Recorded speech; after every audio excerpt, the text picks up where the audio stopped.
सभी को जय माता दी। नवरात्रि बस शुरू ही होने वाली है, परंतु बहुत लोगों को ये नहीं पता कि नवरात्रि के प्रथम दिन की पूजा और कलश की स्थापना कैसे करें और इस पूजन में आपको क्या क्या सामग्री की जरूरत होगी और इस पूजन को कैसे करना है और इसका शुभ मुहूर्त क्या है। तो ये सभी चीजें मैं आपको बताने जा रही हूँ और अगर फिर भी आपको कुछ डाउट रह जाए तो आप कमेंट में हमसे पूछ सकते हैं। अश्विन नवरात्रि 3 अक्टूबर से प्रारंभ होने जा रही है, पर पूजा विधि जानने से पहले ये जानने कि इसके लिए आवश्यक सामग्री क्या क्या होने वाली है। तो माँ दुर्गा की मूर्ति या तस्वीर, आसन के लिए लाल रंग का कपड़ा, फूल की माला, आम के पत्ते, बंधनवार, पान, सुपारी, लौंग, बताशा, हल्दी की गांठ, थोड़ी पिसी हुई हल्दी, मौली, रोली, कमल कट्टा, शहद, शक्कर, पंचमेवा, गंगाजल, नैवेद्य, जावित्री, नारियल जटा वाला, सूखा नारियल, नवग्रह पूजन के लिए सभी रंग के चावल या फिर आप चावल को घर में भी रंग सकते हैं, दूध, वस्त्र, दही, पूजा की थाली, दीपक, घी, अगरबत्ती या धूपबत्ती आदि।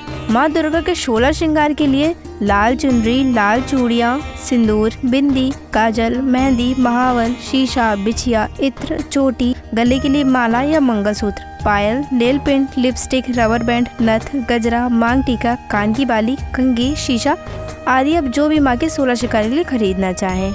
और अखंड ज्योति के लिए पीतल या मिट्टी का साफ दिया, रुई की बत्ती, रोली या सिंदूर और चावल। हवन के लिए हवन कुंड, लौंग का जोड़ा, कपूर, सुपारी, गुग्गल, लोबान, घी, पंचमेवा और अक्षत। इस साल शारदीय नवरात्रि पर घट स्थापना के लिए 2 शुभ मुहूर्त हैं, जिसमें कि एक मुहूर्त प्रातः काल में है और दूसरा मुहूर्त दोपहर में। आइए जानते हैं विस्तार से। कलश स्थापना का पहला मुहूर्त सुबह 6:15 से 7:22 तक है, जिसमें कि माता रानी के भक्तों को घट स्थापना के लिए 1 घंटा 6 मिनट का शुभ समय प्राप्त होगा। जो लोग सुबह कलश स्थापना करना चाहते हैं उनके लिए समय ठीक है।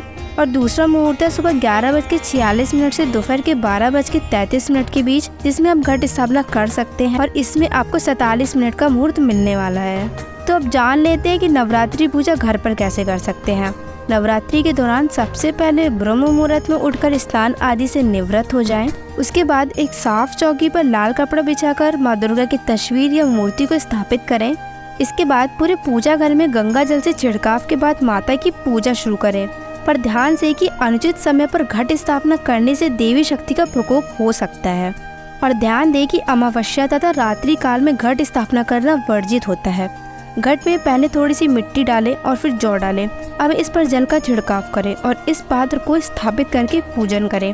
घट पर रोल या चंदन से स्वास्तिक बनाएं और घट के गले में मौली बांध लें। अब एक तांबे या मिट्टी के कलश में जल भरें और उसके ऊपरी भाग पर मौली बांधकर और पत्तों के बीच लाल रंग से बंधे हुए नारियल को लपेट कर रखें।